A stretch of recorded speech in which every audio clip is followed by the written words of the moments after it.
इस बुक का bye link आपको डिस्क्रिप्शन में मिल जाएगा।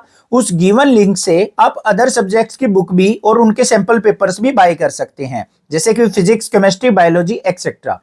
तो सबसे पहले बात करते हैं इस बुक के अंदर क्या कुछ दे रखा है। अब भाई सिलेबस आपका मोस्टली कवर हो चुका है, आपने एक्स्ट्रा क्वेश्चंस भी कर चुके हैं, प्रीवियस ईयर क्वेश्चंस भी कर चुके हैं।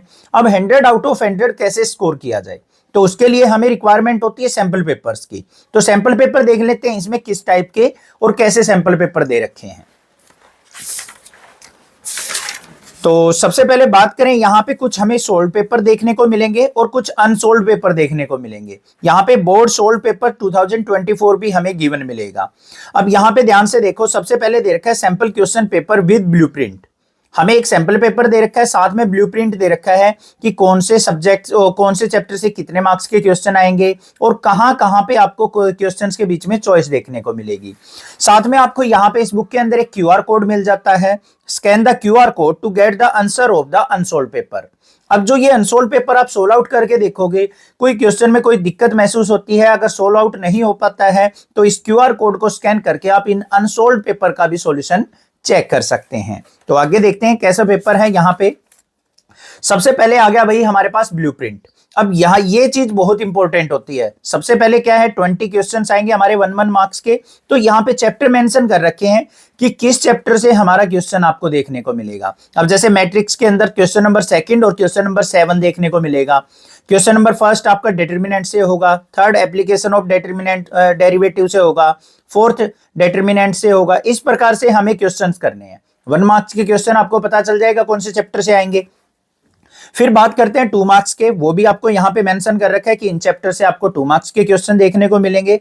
और साथ में आपको बता रखा है यहां पे कॉन्टिन्यूटी एंड डिफरेंशिएबिलिटी के बीच में आपको चॉइस देखने को मिलेगी क्वेश्चन में, जो कि क्वेश्चन नंबर 23 होगा।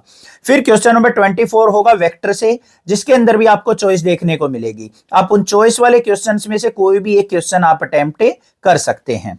उससे आगे बात करें 3 मार्क्स के क्वेश्चन एप्लीकेशन ऑफ डेरिवेटिव से 2 पूछे जाएंगे। और आगे चलते हैं, ये यहां पे हमें फिर बता रखा है 3D के अंदर से हमारा एक चॉइस वाला क्वेश्चन देखने को मिलेगा।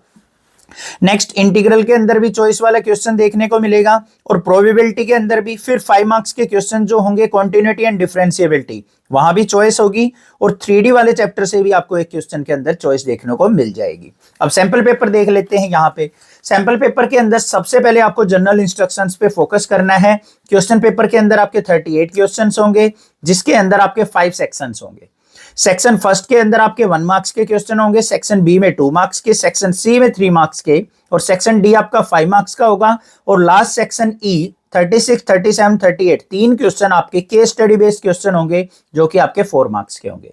साथ में यहाँ पे 2 इंस्ट्रक्शंस और दे रखी हैं, उसमें देख लो क्या दे रखा है। There is no overall choice, however an internal choice has been provided in 2 questions in section B, 3 questions in section C and 2 questions in section D.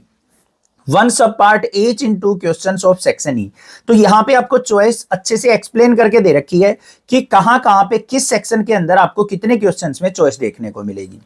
Use of calculator is not allowed, calculator आपको final exam में use नहीं करना है। अब देख लो यहाँ पे मैंने बताया था सबसे पहला क्वेश्चन डिटरमिनेंट से होगा, तो वही क्वेश्चन आपको यहाँ पे दे रखा है सैंपल पेपर में। एमसीक्यू क्वेश्चन है आपके सेक्शन 1 के, तो आपको ये सोल्व आउट करके देखना है, बाद में सॉल्यूशन पे फोकस करना है, पहले खुद से ट्राई करना है। आगे चलते हैं। सेक्शन क्वेश्चन नंबर 2 आ गया हमारा, ये देख लो मैट्रिक्स के अंदर से। फिर क्वेश्चन नंबर 3 आ गया हमारा। फिर क्वेश्चन 4 है, 5th है, 6th है। इस प्रकार से आपको क्वेश्चन दे रखे हैं विद सॉल्यूशन। तो आपको पहले खुद से अटेम्प्ट करके देखने हैं बच्चों, बाद में इसके सॉल्यूशन पे ध्यान देना है आपको।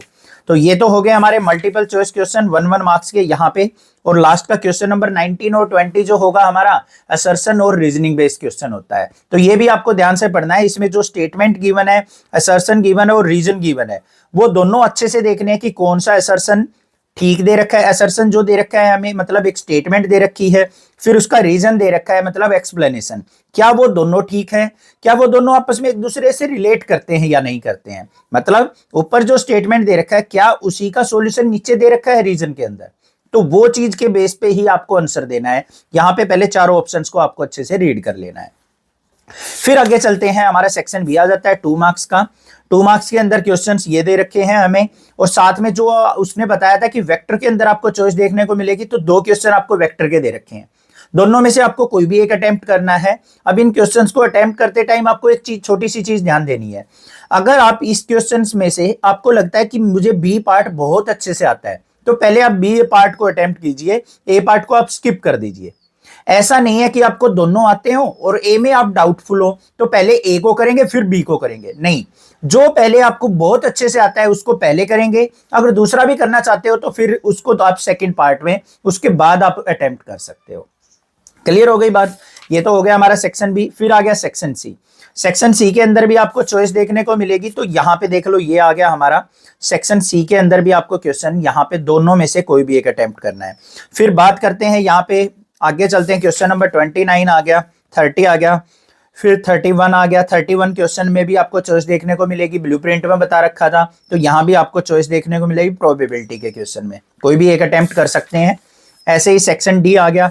सेक्शन डी के अंदर भी चॉइस थी हमारी, तो ये आ गया क्वेश्चन नंबर 34। इंटीग्रल वाले क्वेश्चन में भी आपको दोनों में से एक ही अटेम्प्ट करना है, तो यहां भी आप एक अटेम्प्ट करके काम चला सकते हैं।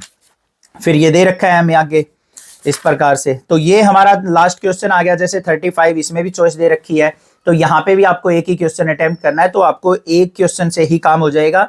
ऐसा नहीं है कि आपको दोनों करने हैं, जो अच्छे से आता है पहले वो अटेम्प्ट कर लेंगे। फिर सेक्शन सी आ गया, केस स्टडी बेस्ड क्वेश्चन। यहाँ पे भी आपको चॉइस देखने को मिलेगी, जो थर्ड पार्ट है 2 मार्क्स का, इनमें से आप कोई भी एक आंसर चेक कर सकते हैं, कोई भी आंसर दे सकते हैं आप। ये ए पार्ट दे सकते हैं या बी पार्ट, दोनों देने की जरूरत नहीं है। अगर ए आपको अच्छे से आता है तो बी को छोड़ दो, अगर बी अच्छे से आता है तो ए को छोड़ दो, और दोनों आते हैं बहुत अच्छे से तो दोनों दे सकते हैं, कोई दिक्कत की बात नहीं है।